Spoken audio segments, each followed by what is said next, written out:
Warning. This episode contains brain food that will lead to improved emotional and social intelligence.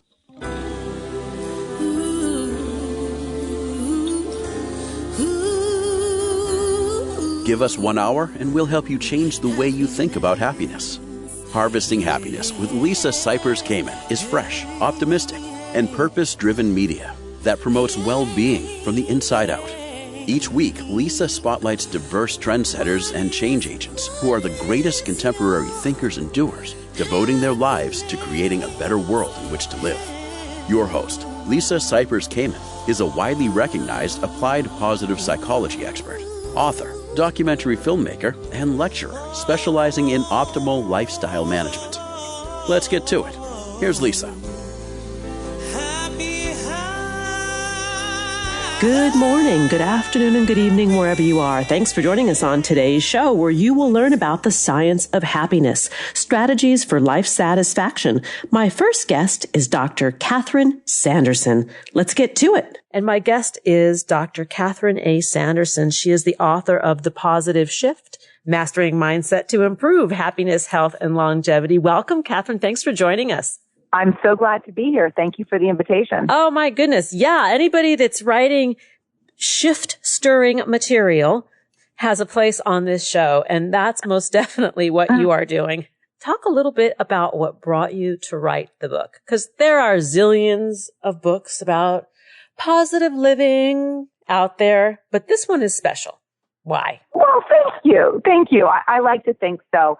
So I'll talk a little bit about what led me both personally and professionally to write this book. So in my professional life, I conduct research on the predictors of relationship satisfaction.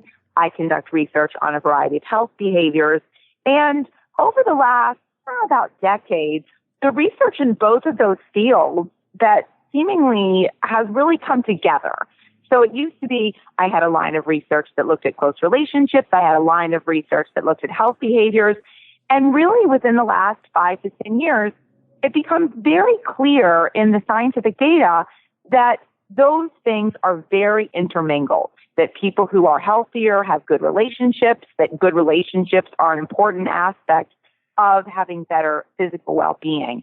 So on a professional level, my work really combined those two areas, which is what led me to professionally be interested in this topic. But on a more personal level, and something I talk about a fair amount in my book, The Positive Shift, I am not somebody who is a naturally happy person. And I think one of the real exciting things about working in this field is that it taught me that happiness on some level really is within our own control, that even if we don't come to it naturally or easily, it's something we all can find and get better at. And I'm really hoping my book will give people the tools to do that. Well, I think its title, The Positive Shift, by shifting, it means like moving a little to the left or a little to the right. It's not like a complete overhaul. Yes. And I love that insight that you've just shared. That's exactly right. That it is really doing some tweaks of our thoughts, of our behaviors, and so that we can all improve where we are in terms of happiness and health. But yes, it's a shift. It's not a total remake of our personality and well-being. And when we talk about the science of thought, what does the research tell us about how our thinking affects us? I mean, I think I know, but I want you as the expert researcher to tell us. Sure. So one of the easiest explanations for this is something that we all know well, the placebo effect. So the placebo effect is, in fact, very much an example of how our thoughts influence our behavior. You give somebody a pill and you say, this is going to help your headache get better. And of course, we know that even if that pill contains no actual medicine, no real drug, having this pill that you believe will help your headache go away, in fact, leads you to feel better. And that's an example about how our thoughts, this pill is really going to work, help us feel better. And we can use science on the placebo effect and other sorts of strategies for changing our thinking to improve our happiness and improve our health. So what I hear you saying is that thoughts really do impact outcomes. Absolutely. 100%. So when your mother tells you, think happy thoughts, darling, there's something to it, even though it's kind of like, it makes you want to gag, like, I don't want to think happy thoughts, but it does work. So how do we practice this? How do we put this into action to make that shift permanent or a permanent work in progress? Right. So it really takes effort. It's like exercise. It's like lots of other things. You have to make a deliberate attempt to shift your thinking and also, I'll say, your behavior in order to do things that we know will make us happier. Here's a really simple example. Many people, I would say even most people, might wake up one morning and say, I don't really feel like going to the gym today. But if you go to the gym and you spend a little time, stretching or taking a yoga class or jogging on a treadmill or whatever, that after you do that, you're going to feel better. And that's one of the sort of examples of knowing, if I do this, I'm going to feel better. And similarly, we can change our thoughts. So for those of us who have a tendency to ruminate or wallow in negative ideas, in negative experiences, or even anticipate negative outcomes or experiences, we can shift our thinking so that instead we try to replace those negative, self-pitying, ruminating thoughts with something more positive or more uplifting through the comparisons we make, through the perspectives we have on things. So, in other words, how we think about the world around us affects pretty much every aspect of our life, from how we age to our day-to-day experience of happiness or contentment to our health, even how long we live? All of the above. Yes, yes, yes, and yes. Whoa. Talk a little bit about that, especially about the last one, about lifespan. So research has shown that if you ask people about their expectations about aging, so some people have sort of positive expectations, older people can become wiser and can be useful and productive, etc. People who have positive expectations about aging live on average 7.5 years longer than people who have negative expectations about aging. So that's just a very simple and very consistent finding that our expectations about the aging process absolutely have an impact on how long we live. Wait a second. So if the average lifespan, I think it's somewhere around 79, something like that right now? Yeah, a little bit shorter for men than women, but yeah. So this is what, about 8%? I'm doing the math in my head. About 8% longer life? Yeah, something like, yes. That's a lot. It's a lot, and it's something, again, that is within our control. So there's certain things that, of course, we can't control. So we can't control, our genes. We can't control, specific things that happen to us. But can we control our thoughts? We have some control over our thoughts. It's something we can do something about. That's probably the only thing we have control over, actually. So we're going to need to take a break. I want to hold this and come back to this part of the conversation to learn more about the work of Catherine A. Sanderson, PhD, and the book, The Positive Shift. Please visit sandersonspeaking.com. On Twitter, Catherine is at csanderson1217, and on Facebook, Sanderson Speaking. Here comes the break. We'll be right back, and that is a promise. Hang on just a sec. Before we take that pause, I want to share with you my favorite part about the holidays, which is reconnecting with family, the magic of swapping stories, and reliving special moments together. But keeping those memories alive can be a challenge. And that's why I'm a subscriber to Storyworth, one of the easiest and most creative ways to strengthen bonds with family and learn about loved ones in a whole new way. Documenting and sharing our journeys with the people we care about most is what brings us closer together. And here's how it works. Purchase a subscription for someone you love, and each week Storyworth will email a meaningful question designed to elicit entertaining, surprising, and sometimes moving responses. One of my favorite recent questions was, what have been some of your life's greatest surprises? My dad told me that as a young man, he was an avid golfer who could have gone pro, but instead he became a CPA. So go figure. That was a big surprise. You never know what family history Storyworth will uncover. And at the end of the year, your loved one's stories and photos will be compiled into a beautiful hardcover printed keepsake book that will be a treasure for generations to come. Storyworth makes a meaningful holiday or any day gift. And here's a perk for our listeners. You will receive $20 off your subscription to storyworth.com/HH. Learn more about those you love at storyworth.com/HH and get $20 off your subscription. Storyworth makes priceless gifts that will keep on giving. Now here comes the break. We'll be right back. To learn more about cultivating sustainable well-being at home and the office, visit harvestinghappiness.com. and explore Lisa's experiential on-site brain fitness workshops, corporate programming, and speaking engagement services.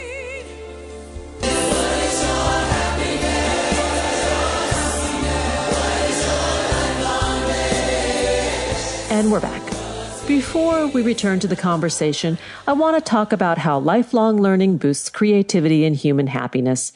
It's true. Research has proven that happy people are more curious and passionate types who love learning, creating, and experiencing new things, which keep the mind, body, and spirit alive and flourishing.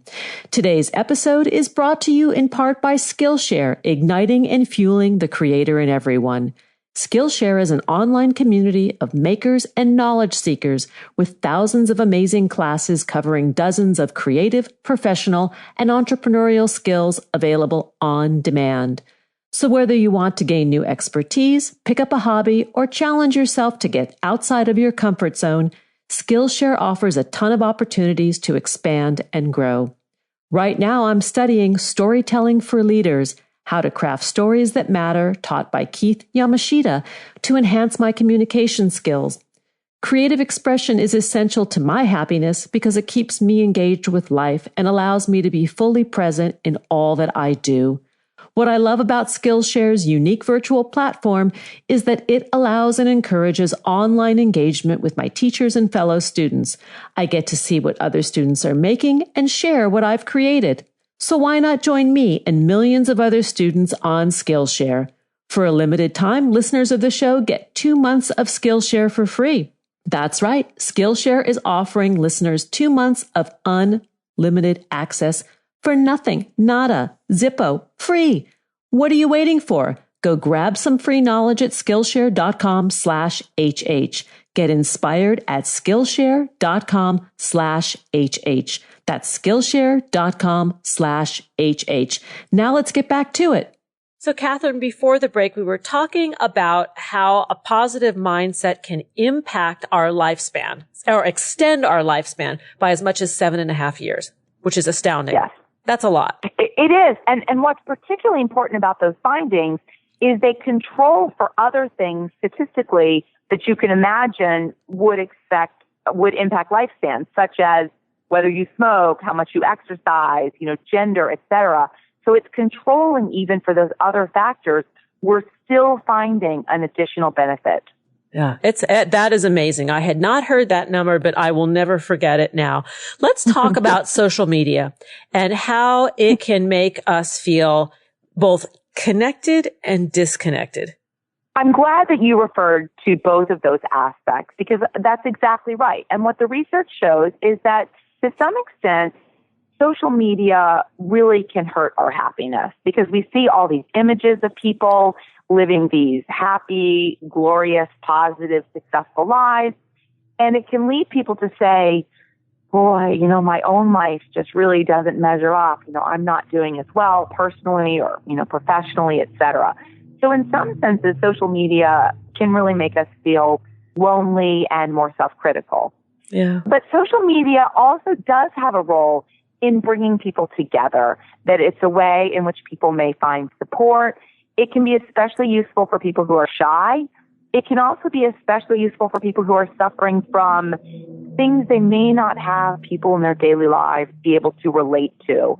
So particular, low frequency chronic diseases or terminal illnesses or particular traumatic life experiences where finding people online can actually provide a sense of community. Very well said. So in other words, if we're spending our days trolling on social media to see what he or she is doing, probably not such a good idea for happiness and well-being. Mm. But if we are looking to connect with others who have a similar shared experience because we want to create community, probably a good place to find some. Exactly. It's a vice virtue. Let's talk a little bit about happiness and aging. And I'm thinking of that U-curve study that was done a few years ago, but maybe there's more research that's been done since then. That is actually the state-of-the-art data right now, that if you look across not only the United States, but in fact the world, happiness tends to follow a U-shaped curve across the lifespan, meaning that people in their teens and early 20s are the most happy. Then happiness drops right up until sort of late 40s, early 50s. And then you see a rise in happiness in the 60s and the 70s. And they've studied people up to age 85. So the U-shaped curve is very consistent. And again, is found across cultures. Which is amazing. So for those of you that haven't heard of this study, that, there's good news for aging, for happy aging, that the older we get, the happier we become. And I think the theory behind it, and correct me if I'm wrong, Catherine, is about we care less about what others think of us as we age. We're more comfortable in our own skin. The pressures of daily life in terms of active parenting are reduced. Yeah, true. The other really interesting finding about an explanation for this U-shaped curve is that people in their younger years tend to prioritize having lots of relationships, so sort of high quantity of relationships. And people in their 60s and 70s and 80s basically are prioritizing quality relationships. So they're more comfortable having fewer relationships, but they're with people who they really care about and who care about them. There's a wonderful Peanuts cartoon that I think perfectly illustrates this finding, and it says, as we grow up, we realize it is less important to have lots of friends and more important to have real ones. Yes. Makes perfect sense. Really, really good. Really good. I want to ask you about our maladaptive thoughts and behaviors about what happiness is. And what I mean by that is, the research indicates that if we're going to use our money to buy some happiness, many of us think it lies in the fabulous Jimmy Choos or the handbag or the great car. But, and those are all lovely things, by the way. True. True, right? True. Okay. We're having girl talk here. It's true. Yeah, yes. But only is that the end of the interview? Just exactly. There we go. Yeah. But the caveat, the big but, is that ultimately we derive the most pleasure from the experiences that our money can buy. Yes, that is absolutely true. So if we have a choice of spending money on belongings or experiences, overwhelmingly, the research shows that spending money on experiences, travel, tickets to Hamilton, tickets to the Super Bowl, whatever, big ticket experiences give us longer lasting happiness, in part because we get to anticipate those experiences, we get to experience those experiences, and we get to reflect back and relive them. And all of those things increase our happiness. And when we talk about recalling positive memory and emotion in terms of a positive psychology intervention, the ability to recall those precious moments can stimulate elevation. Absolutely. Absolutely. Whereas those Jimmy Choos, you get them and you are super stoked for the first time you wear those puppies out, but they're not going to work for you as much with that elevation in the long run. You adapt. I mean, the challenge is you adapt, and then it's just like there's an old pair of shoes, and you don't get that same benefit. The other thing that's really interesting, and I think your examples perfectly illustrate this point, is that when we buy possessions, we are by and large buying them to use alone. So you're not, sharing your shoes or your purse or your computer or whatever with your friend or your spouse or whatever. when we have experiences, we often do those with other people. So they're not just experiences, they're shared experiences. Yes. So we typically, travel or go to a fancy restaurant or a concert or a play or whatever with someone else. And that sharing probably also increases the value of experiences in a way that belongings and possessions that are typically used alone don't really give us that same value. Point well taken. What about the nature of gratitude, thankfulness, and giving and serving to others? Those are some of the very best ways to increase our happiness. So people who donate to charity, higher levels of happiness. People who volunteer in their communities, higher levels of happiness. People who reflect in their own lives on things they're grateful for, things they appreciate, and express that gratitude towards other people. Those are all things that lead to consistent elevation in terms of happiness. And what we just spoke of, these 3 little interventions, are really easy to do. Very easy. So simply making a little note in a journal every night before you go to bed of 2 or 3 things you're grateful for in your life right now is a very simple, very short, very cheap way to remind yourself what you really should be focusing on. And people who do that in a sustained way experience higher levels of happiness. And I think there are lots of apps today that you can even get for free that will ping you multiple times during the day so you can record your gratitude. Mm-hmm. And they do work. I mean, for those of us out there who have been depressed or lean towards the depressed side, which I am one of those formerly depressed people, I know that that practice is extremely helpful for giving me perspective. And that's a perfect example of shifting your mindset. Yes. So instead of having a tendency to revert to negative patterns of depressive thought, having this little reminder of, oh, yes, this is what I'm grateful for is really essential. Essential, hopeful, and helpful. That we really do have a lot more control than we believe ourselves to have. The only, I think we talked about the only thing you can control is what's going on upstairs. Mm-hmm. We only think we can control our kids, those of us parents who are. I've given up that belief completely. Yeah, me too. How old are yours? Mine are 20, 17, and 14. So mine are 21 and 19. And I realized about 5 years ago, silly me thinking that I was in control. We hope we're giving them the skills so they take good control over themselves. I think that that's another way of reframing it. Yes. And that's a really important thing to keep in mind. Yeah. Wow. We have blown through this interview, my dear. Come back and hang out with me. Well, listen, always love talking about happiness, and thank you for the good work that you're doing, sharing all of this insight on harvesting happiness to the world. Oh, thanks. It's my passion project, it is my happy place, especially, since I come through it from the dark, so it's more sweet. And as do I. Right. And I think that's really what's essential for people to remember is that if there are people listening who are struggling, there is hope. There is hope for all of us. Yes. Yes, I agree. And maybe that's what we are, hope holders. I say that to my clients sometimes. Look, my job is to hold hope for you until you catch on. I love that. Yeah. We're in it together. Absolutely. Yeah, absolutely. Yeah. To learn more about the work of Dr. Catherine A. Sanderson and her book, The Positive Shift, Mastering Mindset to Improve Happiness, Health, and Longevity. And I'm so down on that longevity part. You can go to her website, sandersonspeaking.com, on Twitter at csanderson1217, and on Facebook, Sanderson Speaking. Thank you, thank you, thank you. Thank you so much. We're going to take that break. We'll be right back, and that's a promise. Did you know that happiness is actually good for your health? Happy people live longer, are more productive, and make better partners, parents, and professionals.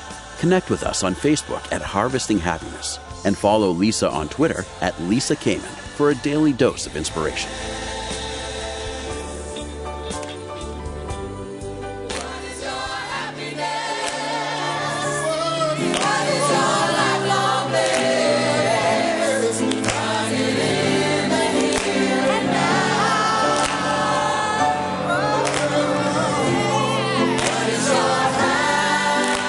Alrighty then, we are back. We're talking about the science of happiness, strategies for life satisfaction. My next guest is Dr. Jennifer Guttman. My next guest has a very interesting approach to the good life. We're talking about sustainable life satisfaction, and what exactly does that mean? Well, my guest today, Dr. Jennifer Guttman, is going to explain it. She is a leading cognitive behavioral therapist and clinical psychologist with more than 20 years of experience. Welcome, Dr. Guttman. Hi, I'm so happy to be here. Thank you so much for inviting me. Oh, well, I'm thrilled to have you on the show because you're on to something that is unique and motivational. Talk a little bit about the Sustainable Life Satisfaction Workbook. The Sustainable Life Satisfaction is made up of 6 components, and I can talk a little bit about the 6 components, but basically they came out of work that I had been doing on myself over a long time when I realized that I was not living personally a life sustainably satisfied. And also as a result of me noticing that people were complaining of not being happy and realizing that that same word was something that people were complaining that I wasn't. People would say to me, how come you're not happy? And especially when I was a child, because as an adult, I think people have seen me as a happy person, although that's not a word that I love to use. I like to use the word contentment or satisfaction more than the word happy, because I think happy has a connotation that is something that is hard for people to achieve just based on how our brains interpret the word happy. But as a child, it was a very common thing for people to ask me how come I wasn't happy. And it's true that as a child, I was shy and awkward and fearful. And so it became my life's work to try to figure out how I was going to overcome a lot of those things. And there were a lot of barriers in the way. And over the 20 years, I figured out a bunch of techniques that worked for me and then called those into what ended up becoming the 6 components of sustainable life satisfaction. And one of the jokes that I say to people all the time is none of the things that I ask people to do, I haven't worked really hard on myself. Amen, sister. Right. And I love what you say about like happiness, because it's a highly overrated word. Highly overrated word. In fact, what's so interesting about it is if you look up in the dictionary the word happy, the definition of the word happy actually is contentment, which is so funny because the synonyms for the word happy are things like joy and buoyancy and effervescence and beaming and grinning and sunny and radiant, which is so funny because if you look up the definition of contentment, you're not going to get the same things as you're going to get as the synonyms that you're getting for happy. So there's a bastardized synonym for happy that has nothing to do with the definition of happy. And yet, when people think about happy, their brains are interpreting it as, oh, if I'm happy, I'm supposed to be joyous and buoyant and effervescent, except that really happy means that we're supposed to be content and satisfied. Yeah. And vernacular is extremely important in terms of our brains and how we think about how we're supposed to feel. And if we told ourselves, oh, I'm supposed to feel satisfied or I'm supposed to feel content, although maybe that's not as sexy, it would give ourselves a sense of a very different landscape for what we were supposed to be experiencing. So I like to tell people that satisfaction is more of a sense of being at ease or content with your body and with your mind and with your situation.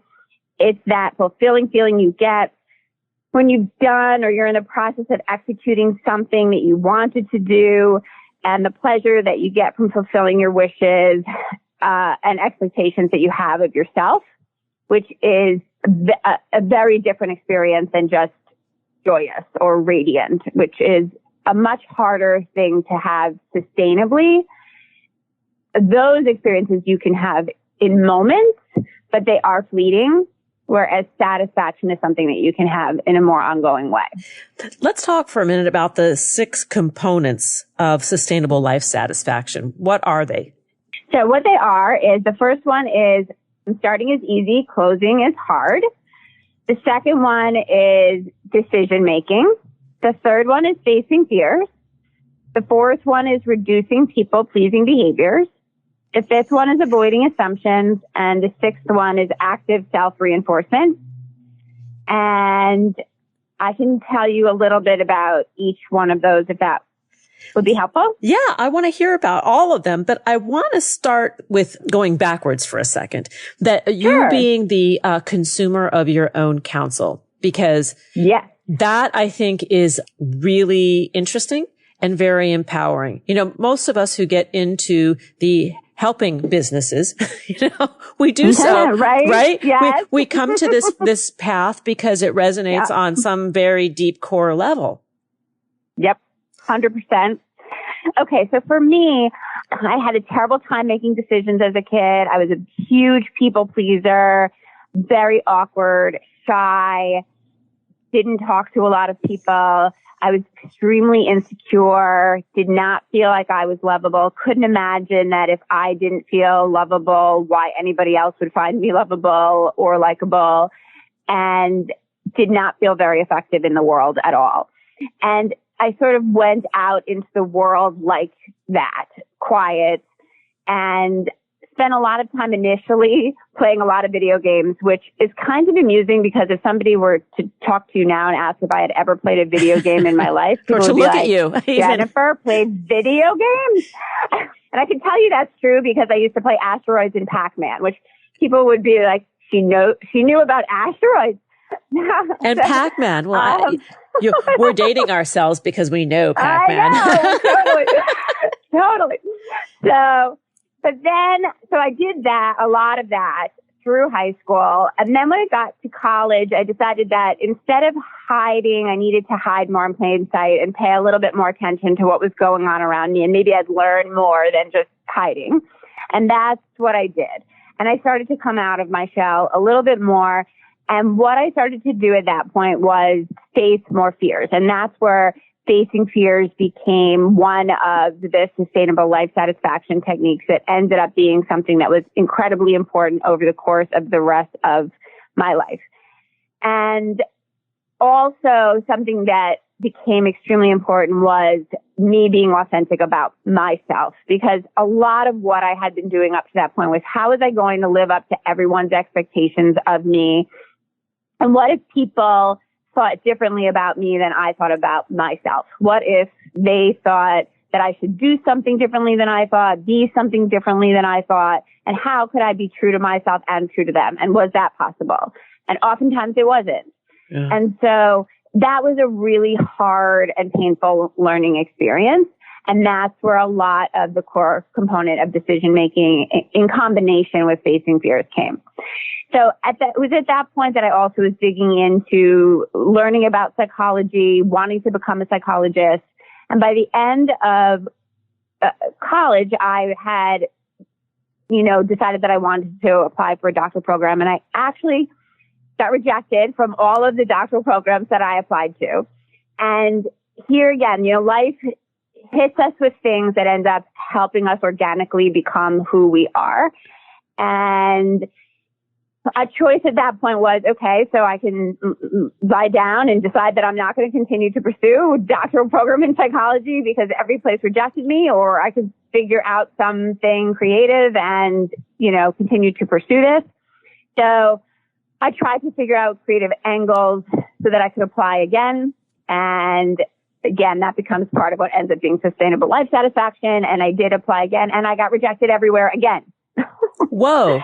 So I get rejected everywhere again. And then because I really do believe that doors open for you depending on how much creative problem solving and perseverance we have in life and how creative we are. Somebody did mention to me that a new doctoral program had opened and that I should apply for that because clearly I wanted to get a doctorate in clinical psychology. And I applied to that program. I did get in. However, because it was new, it wasn't licensed yet. And I knew that in order for me to get an internship, it needed to be licensed by the time I graduated, which would be a huge leap of faith. So here we were back at facing fears. It had 4 years to become licensed, or I was not going to get an internship. And the only way you really could proceed once you got a doctorate in clinical psychology was if you got an accredited internship. But I decided to do it. And it was one of the best decisions of my life. Wow. I had a great mentor, loved the program. The program was amazing. It did get accredited because things do tend to work out.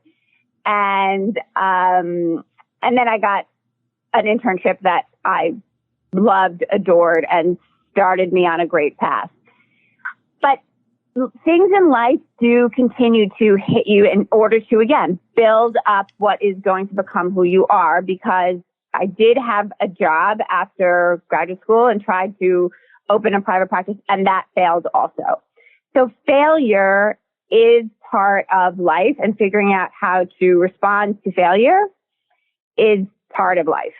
And that is part of what makes up sustainable life satisfaction. How do you respond to failure? How do you internalize it? What do you do with it? How do you look at the outside world? And then how do you move on? And how do you become resilient? This is a great story. I mean, hearing your journey, from the challenges that you faced as a young girl to how you became Dr. Jennifer Guttman is very inspiring. And I think your willingness to share that part of yourself with us makes all the difference in understanding about the arrival of your book, A Path to Sustainable Life Satisfaction Workbook, and really what it means, the trial and error that you went through. We're going to take a break, and when we come back, we'll continue the conversation with Dr. Jennifer Guttman to learn more about her work and her workbook.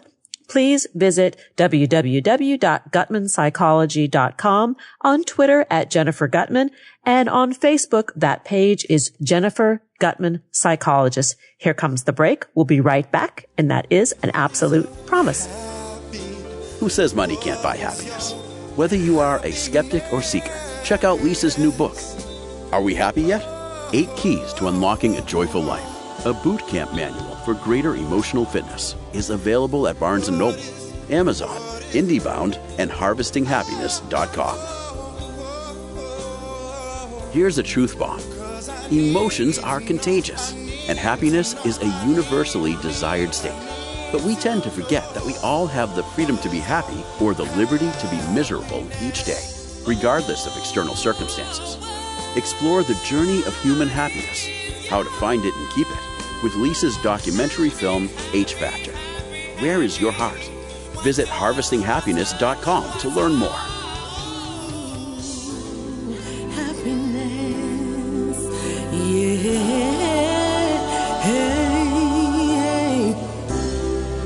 yeah. What is your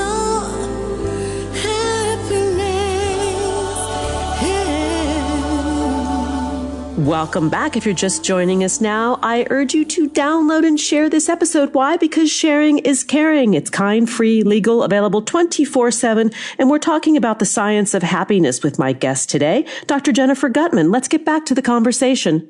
Dr. Guttman, let's continue the conversation because you shared your incredible story with us in the first half of our interview, your journey from being maybe uncertain and persistent and resilient to getting through school and coming out the other side as a licensed clinical psychologist. I want to talk a little bit about your transparency because this is unique for a psychologist.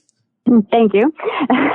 I think that it's really important for psychologists, people to be genuine and authentic and to own their authenticity, because a lot of people don't feel comfortable within themselves and owning their authentic selves. And the more people that can own who they are authentically, the more it will embolden other people to feel like they can be authentic and seen. A lot of people, one of the things that they struggle with is being seen. And something that I'll say to coworkers, friends, clients is, are you allowing yourself to be seen? Because some people don't allow themselves to be seen either by themselves, take ownership of who they are, or by other people. And some of that is you have to put out into the world enough information in order to allow yourself to be seen by others so that they know who you are.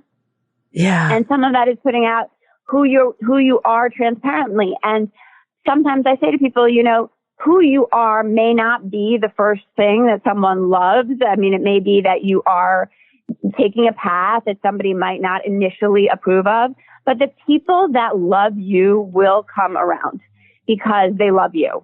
And so they will see that the path that you took, even though it may not be one that they initially approved of, they will see that that path makes you happy, and that because that path makes you happy, it authentically makes you who you are. And they will come around once they see you and see what it's done for you. And that will make all the difference. And though it may take them a minute to come around, they'll come around. At least most people. Yeah, most people will. Not everybody. I can't promise that. The important people, the people that the people that can see will come around. There are people that are blind and can't see, but the people that can see will come around. So we're talking the V word, the other V word, as I like to say. That's what we call it around here. Oh, it's that V word, right. Vulnerability, and that's scary. When you talk about facing fears, which is point number 3, right, of your 6-part model, that facing our fears, which for many of us is being vulnerable, allowing ourselves to be seen. Yeah. That and it works in tandem with reducing people-pleasing behaviors, because we people-please in order to subserve ourselves to other people's needs. But when we do that, we lose our authenticity because we're doing things for other people or in the service of what other people want from us. And then we become something that may be different than who we want to be.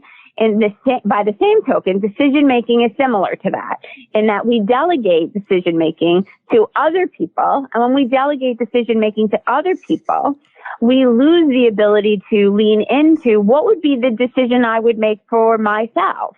And the decision that I would make for myself may be different than someone else's decision, despite the fact that they may have more experience than me. They may have led a different life than me. But the fact of the matter is they don't have the same DNA as me. They don't have the same fingerprint as me. And so because of that, how could they possibly guess about a decision for me the same way I would guess about a decision for me? Because in the end, decision making is a lot about guessing.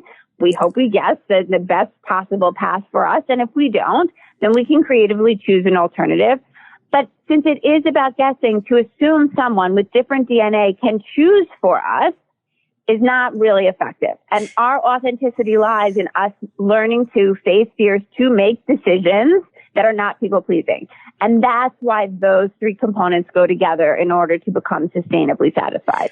And when you talk about educationally guessing, right? So you have as much facts as you can gather, but it's still a crapshoot. It's still a guess.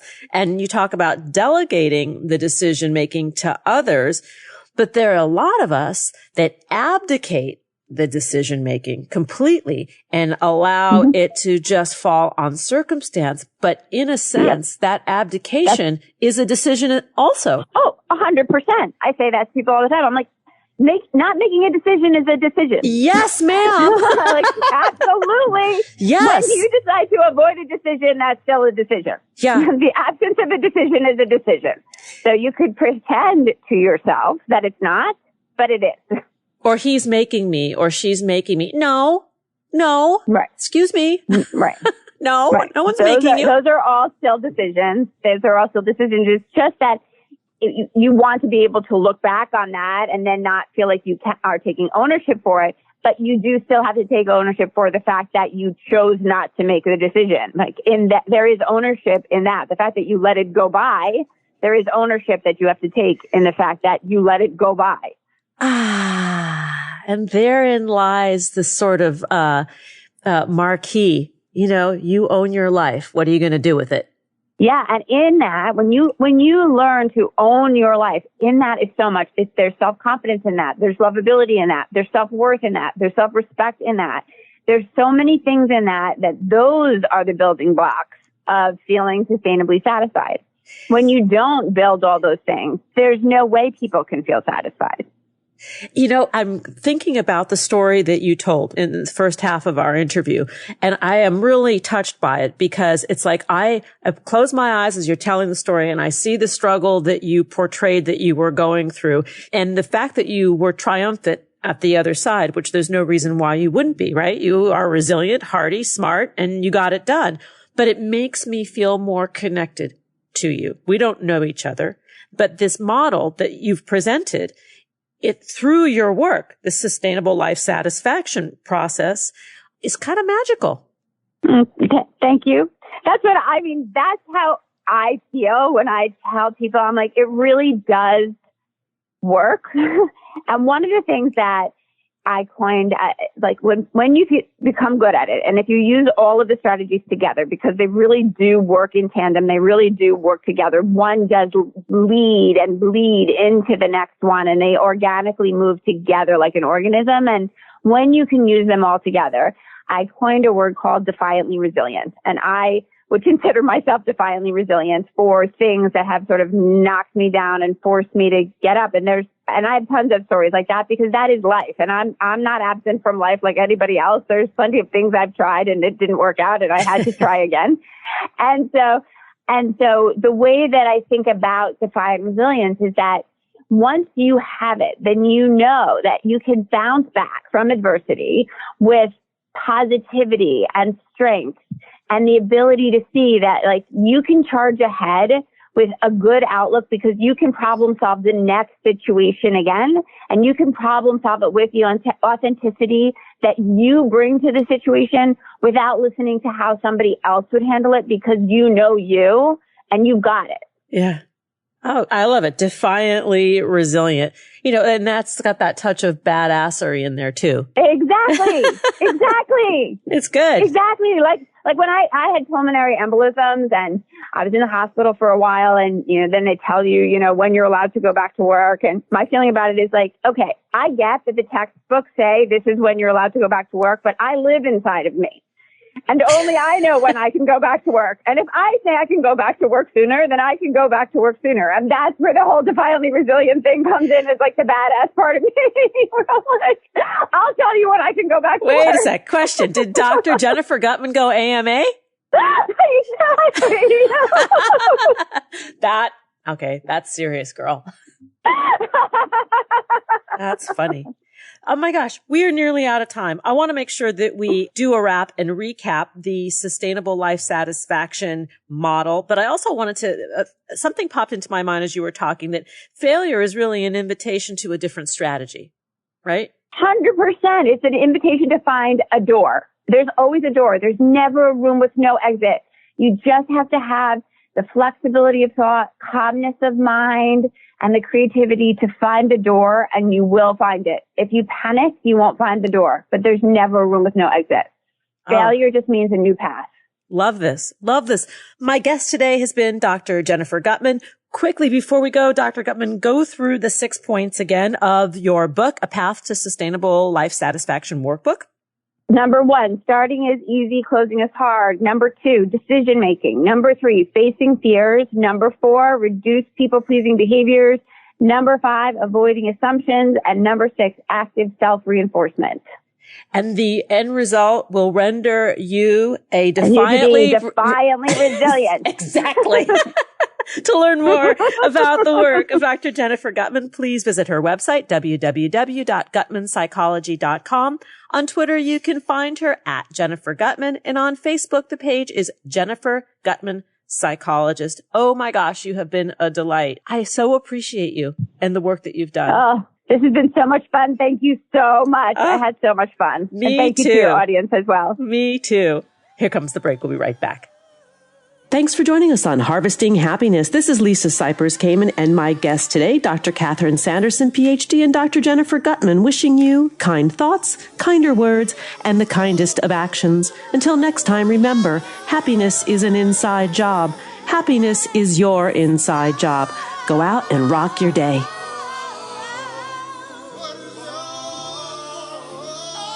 Keep harvesting your own happiness anytime and anywhere from the comfort of wherever you are.